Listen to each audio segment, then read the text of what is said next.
Piece plan के मुताबिक Ukraine को अपना 20% हिस्सा रूस को सौंपना होगा। पूरा डोनबास पुतिन के हवाले करना होगा।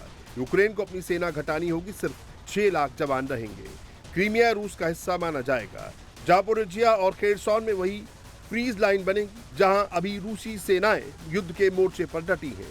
डोनबास में नो मिलिट्री जोन होगा। यूक्रेनी सेनाओं को यहां से वापस जाना होगा। रूसी सेनाएं भी नहीं रहेंगी। यूक्रेन लंबी दूरी के हथियार ना बनाएगा ना खरीदेगा। हथियारों का मॉडर्नाइजेशन नहीं करेगा। नाटो में यूक्रेन की एंट्री नहीं होगी। नाटो सेनाएं यूक्रेन में नहीं जाएंगी। अमेरिका यूक्रेन को नाटो जैसी सिक्योरिटी देगा। रूस पर लगे प्रतिबंध हट जाएंगे। बदले में यूरोप में जब्त 2000 करोड़ की रूसी प्रॉपर्टी और फंड डी फ्रीज होंगे। इसका कुछ हिस्सा यूक्रेन के विकास में खर्च होगा। You heard this audio that Bloomberg has of Witkoff coaching the Russians on how to appeal to you and get on I your haven't good heard side? it, no, but that's a standard thing, because he's got to sell this to Ukraine. He's got to sell Ukraine to Russia. That's what a deal maker does. You got to say, look, they want this. You've got to convince them with this. That's a very standard form of negotiation. I haven't heard it, but I heard it was standard negotiation. And I would imagine he's saying the same thing to Ukraine, because each party has to give and take. Trump कह रहे हैं Ukraine के हितों का ध्यान रखा जाएगा। जो युद्ध 1373 दिनों से चल रहा है वो क्या अब खत्म हो जाएगा? इस मैराथन वॉर को लेकर डोनाल्ड ट्रंप भी खुद मान रहे हैं कि उन्हें लगा था कि युद्ध रोकना आसान होगा, लेकिन ये काम सबसे मुश्किल है। We settled 8 wars, and I thought this would be one of the easier ones because of my relationship with President Putin. But this is probably one of the more difficult ones. There's a lot of hatred.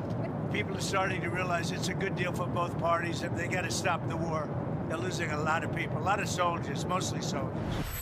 Trump का मुश्किल काम क्या अब आसान होने जा रहा है, क्योंकि यूक्रेनी राष्ट्रपति ज़ेलेंस्की ने कहा है कि यूक्रेन शांति समझौते पर आगे बढ़ने के लिए तैयार है और वो संवेदनशील मुद्दों पर ट्रंप से मिलने के लिए भी तैयार है। Security decisions about Ukraine must include Ukraine. मैं राष्ट्रपति ट्रंप से मिलने के लिए तैयार हूं। चर्चा के लिए कुछ संवेदनशील मुद्दे हैं।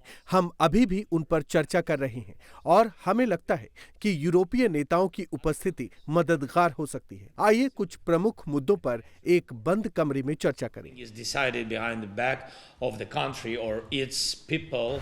हालांकि रूस इस बातचीत के दौरान भी हमले करने से रुका नहीं है। तमाम हाई लेवल बातचीत के दौरान रूस ने यूक्रेन की राजधानी कीव पर रात भर हमलों की बौछार की, जिसमें कम से कम 7 लोगों की मौत हो गई। कीव शहर की इमारतों तथा एनर्जी ढांचों को नुकसान पहुंचा है। दक्षिण रूस पर यूक्रेन के एक हमले में 3 लोगों की मौत हुई और कई घरों को भारी नुकसान हुआ है।